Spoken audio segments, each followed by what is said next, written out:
পবিত্র রমাদানুল কারীম মাসের 29-30টি সিয়াম এবং শাওয়াল মাসের 6টি সিয়াম, এই 6টি সিয়ামের মাধ্যমে পূর্ণ 12টি মাস প্রত্যেক দিন যেন তারা রোজা পালন করেছে, এরকমই আল্লাহ রাব্বুল আলামিন তাদের আমল নামায় সওয়াব পরিপূর্ণ করে দেয়। সুবহানাল্লাহ। এজন্য এই পবিত্র শাওয়াল মাসে আমরা আল্লাহর সন্তুষ্টি অর্জন করার নিমিত্তে আমরা শেষে হোক, মধ্য সময়ে হোক, যে কোনো টাইমে এই মাসে আপনি 6টা রোজাও যদি পালন করতে পারেন তাহলে পূর্ণ 12টি মাস রোজা রাখার সওয়াব আল্লাহর পক্ষ থেকে পাবো ইনশাআল্লাহ। আল্লাহ রাব্বুল আলামিন আমাদেরকে আমল করার তৌফিক দিক, আমিন। হাদিসের মাধ্যমে এসেছে, আন আবি আইয়ুব রাদিয়াল্লাহু আনহু তাআলা আন্না রাসূলুল্লাহি সাল্লাল্লাহু আলাইহি ওয়াসাল্লাম ক্বালা মান সামা রমাদান সুম্মা আতবাআহু সিত্তা মিন শাওয়াল কানা কাসিয়ামিদ দাহরি, রাওয়াহুল মুসলিম। নবী করিম সাল্লাল্লাহু আলাইহি ওয়াসাল্লাম বলেছেন, পবিত্র রমাদানুল কারীম মাসের সিয়াম পালন করার পরে শাওয়াল মাসের 6টি সিয়াম যদি তারা পালন করতে পারে 12টি মাসের সওয়াব তাদের আমল নামায় যোগ করে দেওয়া হবে। সুবহানাল্লাহ। এজন্য আল্লাহ রাব্বুল আলামিনের পক্ষ থেকে এই মর্যাদা, এই সওয়াব যেন আমরা সকলেই পেতে পারি, সেই প্রচেষ্টা অনুযায়ী আমরা এই মাসে 6টি সিয়াম পালন করব ইনশাআল্লাহ। আল্লাহ রাব্বুল আলামিন পৃথিবীতে মানুষদেরকে জীবন এবং মৃত্যু দিয়েই আল্লাহ তাআলা পৃথিবীর মধ্যে মানুষদেরকে প্রেরণ করেছেন। এই যে দেখেন, আমরা এই পরবর্তী সময়ে আমরা এক একজনের বাড়িতে দাওয়াতে যাওয়ার পরে একজন আরেকজন পরস্পর আত্মীয় স্বজন আমরা কত আনন্দময় সময়গুলো কাটাচ্ছি এবং কাটালাম। একজন আরেকজনের সাথে দেখা সাক্ষাৎ করে নিজের মনের প্রশান্তি আল্লাহর পক্ষ থেকে আমরা পেয়েছি। কিন্তু গত পরশু এই যে দৌলতদিয়া ফেরিঘাটে যে মর্মান্তিক অ্যাক্সিডেন্ট, প্রায় 40 জনের প্লাস যাত্রী বাঁধসহ ফেরিঘাটে নদীতে পতিত হয়ে গিয়েছে, যার কারণে 40 জনেরও বেশি তাদের লাশ উদ্ধার করা হচ্ছে। আল্লাহু আকবার। এই যে এই গাড়িতে যারা ছিল তারা এমনভাবে বাড়ি থেকে বের হয়ে গিয়েছিল, তাদের আত্মীয় স্বজনের বাড়িতে বেড়াতে যাবে, আনন্দময় সময় তারা অতিবাহিত করবে। ফ্যামিলি, সন্তান সহ আলাদা আলাদা বিভিন্ন ক্যাটাগরির মানুষ এই বাসের মধ্যে ছিল। কিন্তু আল্লাহর কি করুণ দৃশ্য দেখালেন। তারা তাদের নিজের গন্তব্যে না পৌঁছানোর আগেই আল্লাহ রাব্বুল আলামিনের জিম্মায় তারা মৃত্যুবরণ করে ফেলেছে। এই যে বাংলাদেশে এবং পুরা পৃথিবীতে অসংখ্য ট্র্যাজেডি, নিমিষেই মানুষের মৃত্যু চলে আসে। আনন্দ কাটানো তো দূরের কথা, আনন্দ আসার আগেই অনেক মানুষ পৃথিবীর মায়া ত্যাগ করে কবরে শায়িত অবস্থায় চলে যায়। আল্লাহ রাব্বুল আলামিন আমাদেরকে এখনো সেরকম বড় বড় অ্যাক্সিডেন্ট, ট্র্যাজেডি, বিভিন্ন বিপদ থেকে আল্লাহ তাআলা আমাদেরকে দয়া করে, রহম করে, করুণা করে আমাদেরকে বাঁচিয়ে রেখেছেন শুধুমাত্র আল্লাহর ইবাদত করার জন্য। এছাড়া আর কোনো বিকল্প উদ্দেশ্য আল্লাহর থাকতে পারে না। কিন্তু আমরা এমন হতভাগার মানুষ, আমরা নিঃশ্বাস অর্জন করে নিঃশ্বাস ফেলি, কিন্তু সে আল্লাহর ইবাদত করার জন্য নিজের মনকে আমরা আকৃষ্ট করতে পারি না। এজন্য আসুন আল্লাহ রাব্বুল আলামিন যেন যে সমস্ত ভাই বোনরা বাসের মধ্যে ছিল, যারা মৃত্যুবরণ করে ফেলেছে, আল্লাহ তাআলা তাদের সকলকে শহীদি মর্যাদায় ভূষিত করুক। সবাই বলি আমিন। কারণ হাদিসের মধ্যে এসেছে, আগুনে পড়ে এরপরে পানিতে, সমুদ্রে, যে জায়গায় হোক না কেন, বিভিন্ন অ্যাক্সিডেন্টে, ট্র্যাজেডিতে পতিত হয়ে যারা মৃত্যুবরণ করে ফেলে, তাদের যদি ঈমান থাকে তাদেরকে আল্লাহ রাব্বুল আলামিন শহীদি মর্যাদায় ভূষিত করে দেয়। আমরা সকলেই দোয়া করি, শুধু এরা না, যে সমস্ত মুসলমানরা বিভিন্ন ট্র্যাজেডি, অ্যাক্সিডেন্ট, আগুনে পড়ে, পানিতে পড়ে যারাই মৃত্যুবরণ করে ফেলেছে, আল্লাহ তাআলা তাদের সকলকে জান্নাতি মেহমান এবং শহীদি মর্যাদায় ভূষিত করুক, সবাই বলি আমিন। আল্লাহ রাব্বুল আলামিন মানুষদেরকে মৃত্যু এবং জীবন দেওয়ার মাধ্যমে আল্লাহ তাআলা তাদেরকে পরীক্ষা করতে চায় এবং তারা যেন শুধুমাত্র আল্লাহর গোলামি করে, আল্লাহর দাসত্ব করে, আল্লাহর ইবাদতে নিজের সময়টা বিলীন করে দেয়। এজন্য আল্লাহ রাব্বুল আলামিন তাদের সকলকেই পৃথিবীর মধ্যে প্রেরণ করেছেন।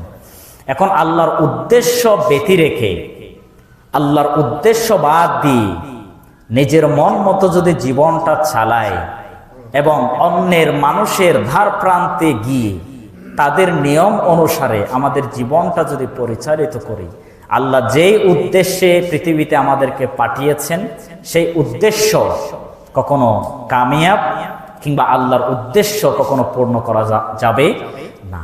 এজন্য আমরা আল্লাহ তাআলা আমাদেরকে যেই উদ্দেশ্যে পৃথিবীতে প্রেরণ করেছেন সেই উদ্দেশ্যকে সামনে নিয়ে আমরা প্রতিটি কদম, প্রতিটি কথা ভেবে চিন্তে আল্লাহ নারাজ না হয় এরকম ভাবে চলার চেষ্টা করব ইনশাআল্লাহ।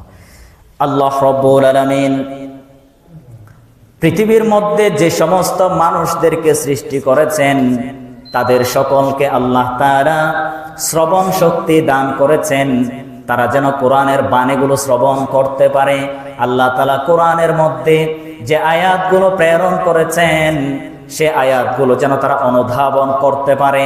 এজন্য আল্লাহ রাব্বুল আলামিন সূরা আজ-জুমারের 18 নং আয়াতে বললেন, আল্লাযীনা ইয়াসতামিউনাল কাওলা ফায়াত্তাবিউনা আহসানাহ উলাইকাল্লাযীনা হাদাহুমুল্লাহ ওয়া উলাইকা হুম উলুল আলবাব।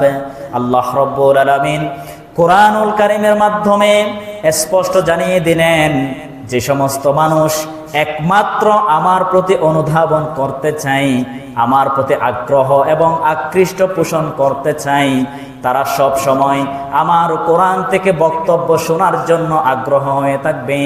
আমি কি কি বলেছি, কি কি বিধান তাদের জন্য নিযুক্ত করেছি, এগুলো অনুসরণ করার জন্য, উত্তম পদ্ধতি অনুসরণ করার জন্য, উত্তম বিধান অনুসরণ করার জন্য তাদের মন সবসময় উৎফুল্ল হয়ে থাকে। আর যারা ঈমান আনবে না, আর যারা আমার প্রতি আকৃষ্ট থাকবে না, তারা আমার কোরআনের বক্তব্যগুলো শোনার জন্য চেষ্টা করবে না, আমার উত্তম বিধানগুলো তাদের জীবনে, তাদের আমলে, তাদের কর্ম পদ্ধতিতে অনুসরণ করতে চাইবে না। এজন্য আমি স্পষ্ট জানিয়ে দিলাম, যাদেরকে আমি হিদায়াত দিয়েছি, যাদেরকে আমি কবুল করে নিয়েছি, যাদেরকে আমি ঈমানদার হিসেবে পোষণ করেছি, তারাই শুধুমাত্র আমার আগ্রহ হয়ে আমার কোরআনের বাণীগুলো শোনার জন্য চেষ্টা করবে এবং তারাই হলো সবচাইতে বুদ্ধিমান মানুষ। সুবহানাল্লাহ। আল্লাহ তাআলা বলতেছেন, পৃথিবীতে কোটি কোটি মানুষ, প্রজন্মের প্রজন্ম, জেনারেশনের পরে জেনারেশন আসবে যাবে, কিন্তু প্রত্যেককেই আল্লাহ তাআলা কবুল করেন না, প্রত্যেককে হেদায়েত দেয় না। এই যে আমাদের বর্তমান জেনারেশন, এখানে সকলেই আল্লাহর প্রতি একুরেট ঈমান এনে ঈমানকে টিকিয়ে কখনো রাখতে পারবে না। হাতে গোনা কয়েকজন, 100-এর মধ্যে 10 জন আপনি খাঁটি ঈমানদার পাবেন, খাঁটি মুসলমান পাবেন। আল্লাহ তাআলা এটাই বোঝাতে চায় যে জেনারেশনের পরে জেনারেশন আমি মানুষকে পৃথিবীতে প্রেরণ করেছি, কিন্তু সকলকেই হেদায়েত কখনো পায় না এবং আমি আল্লাহর কোরআনের বক্তব্য অনুযায়ী তারা অনুধাবন করতে চায় না, আমার উত্তম বিধানগুলো তারা কবুল করতে চায় না, গ্রহণ করতে চায় না। কিন্তু 100 জনের মধ্যে যেই 10 জন আমার আগ্রহ হয়ে, আকৃষ্ট হয়ে আমার বক্তব্যগুলো শুনবে এবং মানবে, আমল করবে, একমাত্র তাদেরকেই আমি হেদায়েত দিয়েছি এবং তারাই সবচাইতে বুদ্ধিমান লোক। সুবহানাল্লাহ। আল্লাহ তাআলা সরাসরি বুদ্ধিমান হিসেবে পছন্দ করলেন, ইন্ডিকেটেড করলেন। এজন্য যারা প্রকৃত আল্লাহর ইবাদত করে, আল্লাহর দাসত্ব করতে চায়, উত্তম আমল করতে চায়, তারাই হচ্ছে মূলত আল্লাহর কাছে সবচাইতে বুদ্ধিমান। এখন আমরা বুদ্ধিমান কাকে বলি? যারা 2-3 দিনের মধ্যে কোটি টাকার ইনকাম করে ফেলে, সপ্তাহের মধ্যে গাড়ি বাড়ি বিভিন্ন প্লেস তারা তৈরি করে ফেলে, তাদের একটা অবস্থান হয়ে যায়, আমরা মনে করি লোকটা কত বড় বুদ্ধিমান, মাত্র কয়েকদিনের কোটি কোটি টাকার মালিক হয়ে গিয়েছে। কিন্তু এটা আপনি ভাবলেন না যে লোকটা 2-3 দিনে কোটি টাকা ইনকাম করে, সে কখনো হালাল উপায়ে, সঠিক উপায়ে সে কখনো অর্জন করতে পারবে না। অবশ্যই 2 নাম্বারি টাকা, মানুষের আত্মসাৎ করা টাকা, দুর্নীতির টাকা, এগুলো তার জীবনে থাকতে পারে, সে কখনো বুদ্ধিমান হতে পারবে না। বরং বুদ্ধিমান তারাই যারা সৎ উপায়ে ইনকাম করবে, সৎ ইনকামের সাথে নিজের পরিবারের ভরণ পোষণের দায়িত্ব পালন করবে এবং আল্লাহর প্রত্যেকটি বিধানকে মাথা পেতে নিবে। আল্লাহর ভাষায় তারাই হচ্ছে বুদ্ধিমান। এজন্য আল্লাহর ভাষায় বুদ্ধিমান হওয়া আমাদের জন্য বাধ্যতামূলক। মানুষ আমাদেরকে বুদ্ধিমানমূলক এটা আমরা কখনো চাইতে পারি না। আল্লাহ রাব্বুল আলামিন নবী করিম সাল্লাল্লাহু আলাইহি ওয়াসাল্লামকে যখন নবী হিসেবে দুনিয়ার মধ্যে প্রেরণ করেছিলেন, আল্লাহর নবী সকল ইহুদি খ্রিস্টান তাদেরকে দাওয়াত দিতেন এবং আল্লাহর কাছে দোয়া করতেন। ওগরব আবু জাহাল, আস ইবনে ওয়াইল, আবু লাহাব বড় বড় কাফিরদের লিডার ছিল, তারা যেন ঈমান আনতে পারে, তাদেরকে আপনি হিদায়াত দান করুন। কিন্তু আল্লাহ রাব্বুল আলামিন আল্লাহর নবীর দোয়ার বিপরীতে গিয়ে জবাব দিলেন।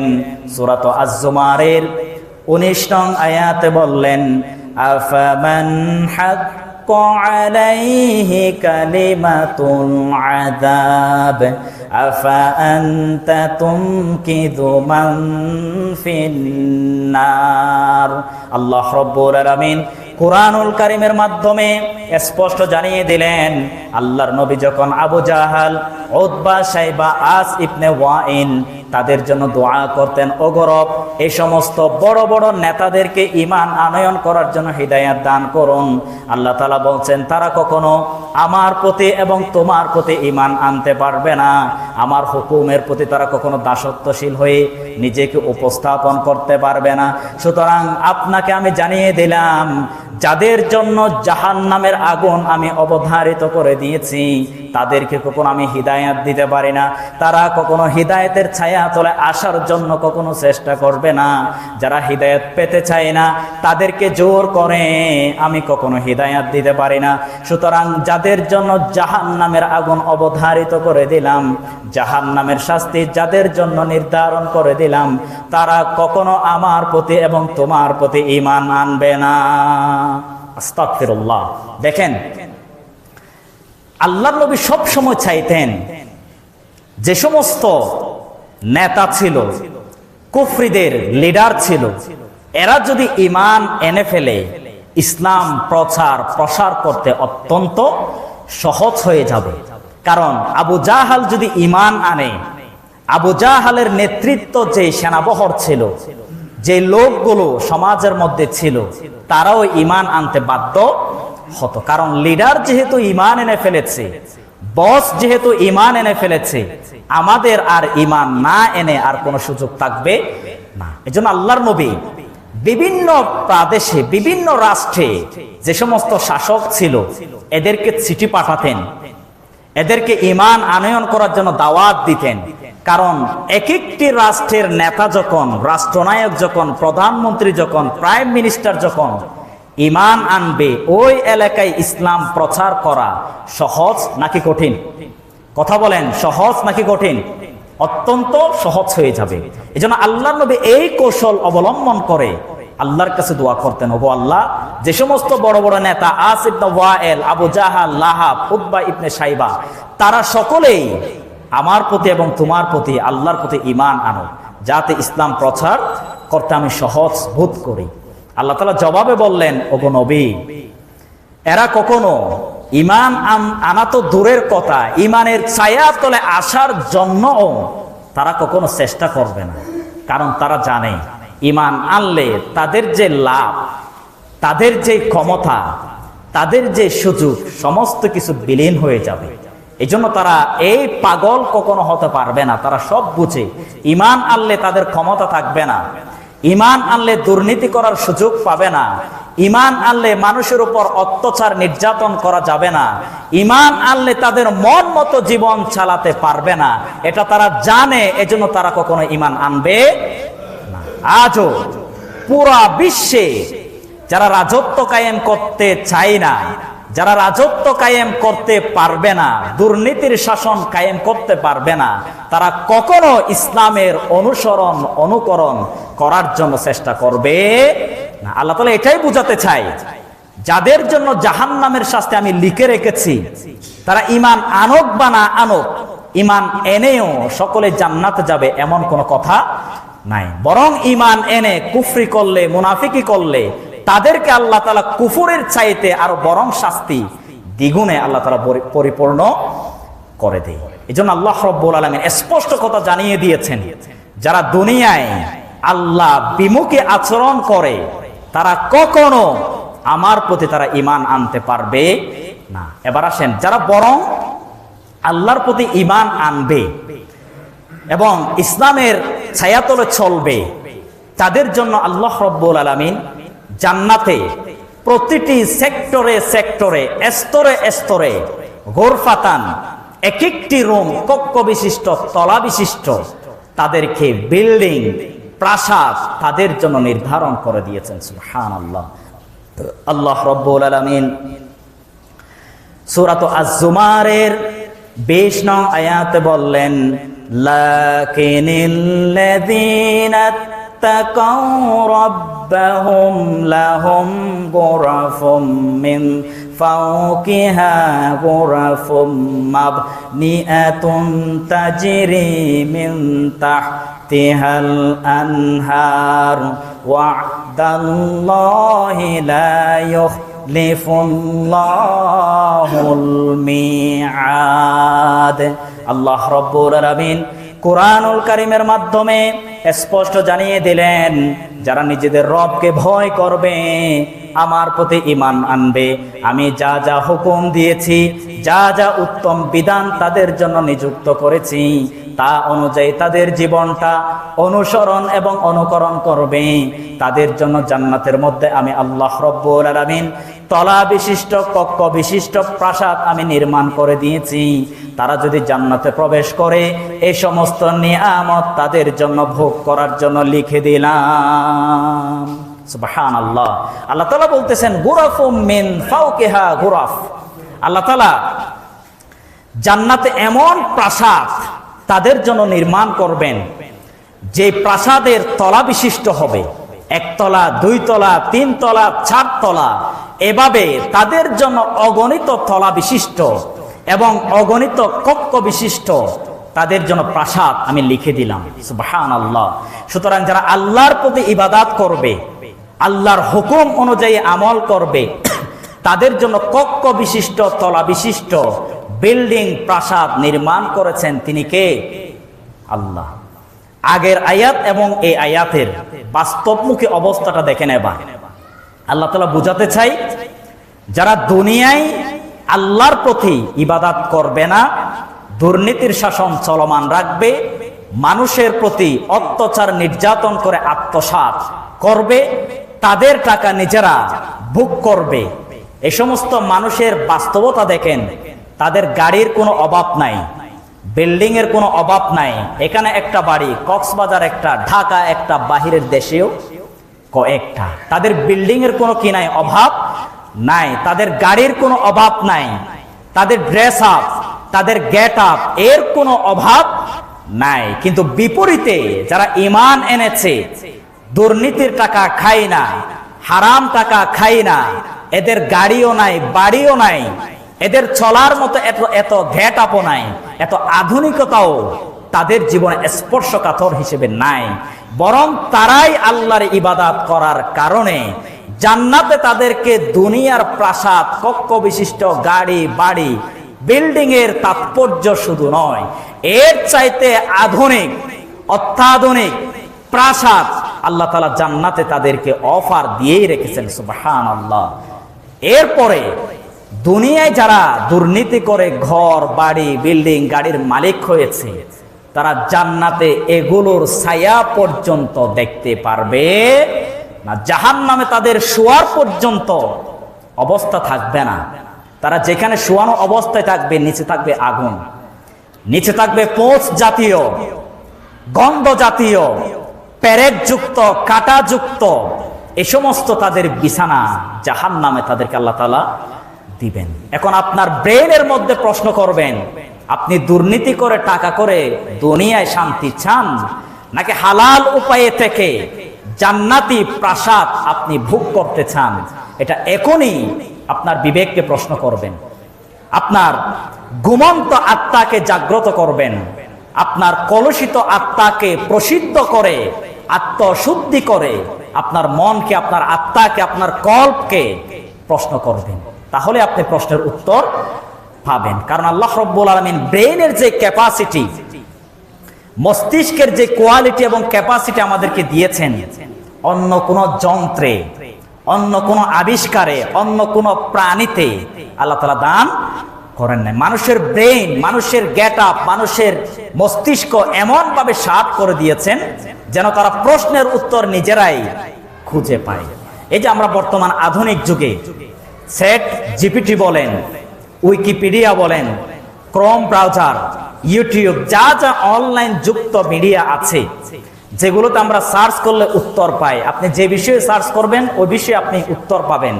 এগুলো হচ্ছে রোবোটিক্সের মাধ্যমে, ইলেকট্রিক এবং যান্ত্রিক মাধ্যমে আপনাকে আনসার দিচ্ছে।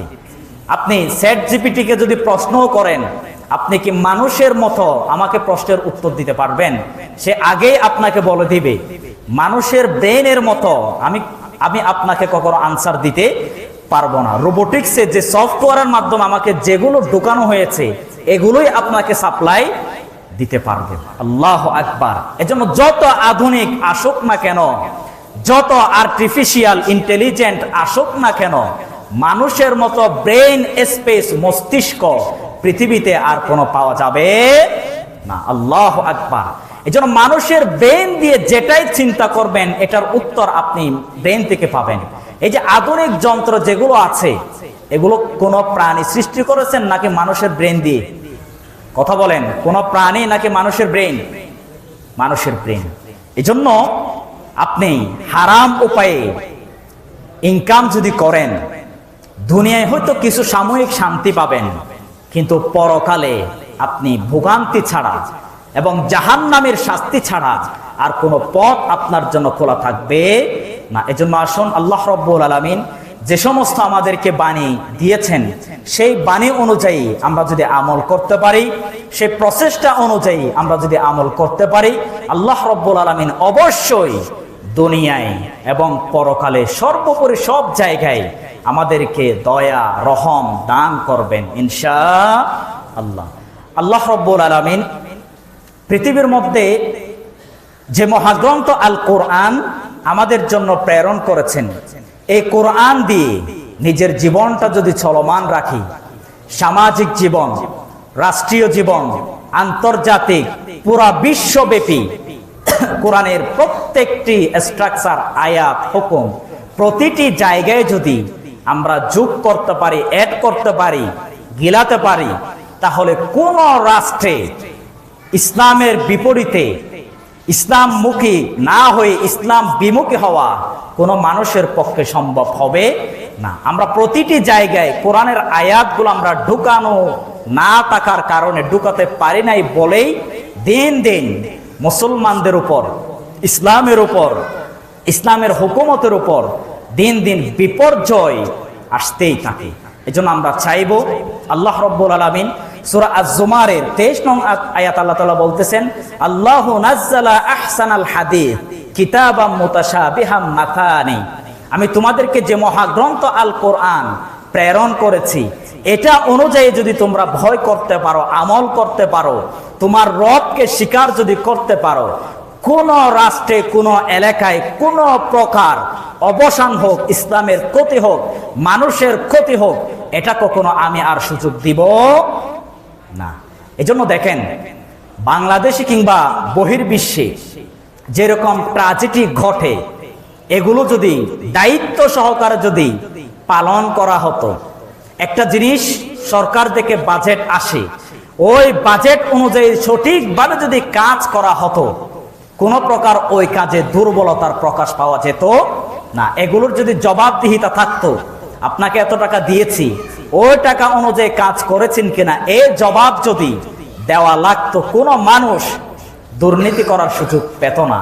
এবং যে কাজ করা হচ্ছে ওই কাজে কখনো দুর্বলতার প্রকাশ পাওয়া যেত না। আর দুর্বলতা যদি প্রকাশ না পায়, তখন ওই কাজ দিয়ে মানুষরা যতদিন যাবে, হাঁটবে, ভোগ করবে, ওই মানুষরা কখনো বিপদের মধ্যে পতিত হবে না। এজন্য আমরা প্রতিটি কাজকর্ম করার জন্য জবাবদিহিতা এবং কোরআনের আয়াত অনুযায়ী, কোরআনের ফর্মুলা অনুযায়ী এবং আল্লাহর প্রতি ভয় ভীতি লালন করে আমাদের কাজটা অগ্রসর এবং সমাধান করার চেষ্টা করব ইনশাআল্লাহ। আল্লাহ রাব্বুল আলামিন আমাদের সকলকে বিপদ মুক্ত রাখুক, বিভিন্ন ট্র্যাজেডি, অ্যাক্সিডেন্ট এগুলো থেকে আল্লাহ রাব্বুল আলামিন আমাদের সকলকেই হেফাজতের চাদরে আবৃত করে রাখুক, আমরা সবাই বলি আমিন। এবং আরেকটি বিষয়, পবিত্র রমাদানুল কারীম মাস আমাদের থেকে বিদায় নিয়েছেন। গত জুমায়ও আমি বলেছি, পবিত্র রমাদানুল কারীম মাস যে শিক্ষাগুলো আমাদের জন্য রেখে গিয়েছেন, এই বাস্তবমুখী শিক্ষা নিয়ে আমাদের জীবনটা পরিচালিত করব ইনশাআল্লাহ। এবং কোন মানুষের সাথে একজন মানুষ আরেকজন মানুষ আপনার কথার মাধ্যমে, কাজের মাধ্যমে, আচরণের মাধ্যমে কেউ যাতে কষ্ট অনুভব না করে, সেদিকটা আমরা খুব বিবেচ্য বিষয় হিসেবে লালন করব ইনশাআল্লাহ। কারণ আগেই বলেছি, কখন কোন সময় আমাদের মৃত্যু চলে আসে আমরা কেউ জানি না। কুল্লু নাফসিন যায়িকাতুল মাউত সুম্মা ইলাইনা তুরজাউন। এই যে তোমাদেরকে আমি জীবন দিলাম, কখন যে মৃত্যু আমি নিয়ে আসবো এটা তোমরা কেউ কখনো জানতে পারবে না। সুতরাং আমরা যে ঘর থেকে বাহির হই, যানবাহন আমরা ইউজ করি, ওই যানবাহনেই আমাদেরকে মৃত্যুর দিকে ঠেলে নিয়ে যায়। সুতরাং কোনো মানুষকে কষ্ট দিয়ে যদি দুনিয়া থেকে বিদায় হয়ে যান, অন্য মানুষের হক রেখে যদি আপনি বিদায় হয়ে যান, তাহলে এই হকের কারণে আপনাকে কবরের আযাব, জাহান্নামের শাস্তি দিতে পর্যন্ত বাধ্য হবে। সুতরাং রাতে ঘুমানোর সময় আপনি সারা দিনের চিত্র আপনার চোখের মধ্যে নিয়ে আসবেন। এই দিনে আপনি কি কি করেছেন, কোন মানুষের সাথে কি কি কথা বলেছেন, কোন মানুষ কষ্ট পেয়েছে কিনা, কোন মানুষের হক আমার কাছে গচ্ছিত রয়ে গিয়েছে কিনা, কোন মানুষের দুর্নীতির টাকা আমার পকেটে ঢুকেছে কিনা, আমার কারণে কোনো মানুষ কষ্ট পেয়েছে কিনা, এগুলো যদি চিন্তা করে ঘুমান এবং পরের দিন আগে যেগুলো আপনার বিফলে গিয়েছে, ত্রুটি হয়েছে, ভুল হয়েছে, এগুলো যদি সংশোধন করেন, আপনার জীবনটা আয়নার মতো পরিষ্কার হয়ে সুন্দর মতো মৃত্যু আপনি পেয়ে মানুষ আপনার জন্য চিরজীবন দোয়া ভালোবাসা দিয়েই আপনাকে আল্লাহর দরবারে কবুল করাতে বাধ্য থাকবে ইনশাআল্লাহ। কারণ হাদিসের মধ্যে এসেছে, একটা মানুষ যদি মারা যায় এবং ওই মানুষে প্রচুর জানা যায় মানুষ এবং সকল মানুষ তার জন্য দোয়া করে, লোকটা আসলেই ভালো ছিল, আসলে আমার উপকার করেছে, আমি তার মধ্য থেকে আমি কোনো প্রকার কষ্ট পাই নাই, আল্লাহর কসম করে বলি ফেরেশতারা, আল্লাহ সবাই ওই মানুষটার প্রতি খুশি হয়ে যায়। কারণ যে মানুষের প্রতি অন্য মানুষ সন্তুষ্ট, আল্লাহ বলেন আমিও ওই বান্দার প্রতি সন্তুষ্ট হয়ে যাই। সুবহানাল্লাহ। এখন তো দেখা যায় জানাজার মাঠে যাবেন, এই লোকটা ভালো ছিল কিনা সবাই বলে হাত তুলে ভালো ছিল, কিন্তু মনে মনে বলে এই লোকটা মারা গিয়েছে খুব ভালো হয়েছে, এই লোকটা যতদিন ছিল ততদিন আমি কষ্ট পেয়েছি, কোনো কাজে আমি সফলতা পাই নাই, প্রত্যেকটি কাজে এই লোকটা আমাকে বাধা দিত, আমার থেকে বিভিন্ন উপায়ে আমাকে কষ্ট দিত। সুতরাং লোক দেখানো ভালো ছিল এটা আমরা চাই না, অন্তর থেকে মানুষরা বলুক আসলে আমি ভালো ছিলাম, এটা আমরা চাই নাকি চাই না? আল্লাহ তাআলা আমাদের সকলকে কবুল করুক, সবে বলে আমিন। আসসালামু আলাইকুম ওয়া রাহমাতুল্লাহি ওয়া বারাকাতুহু।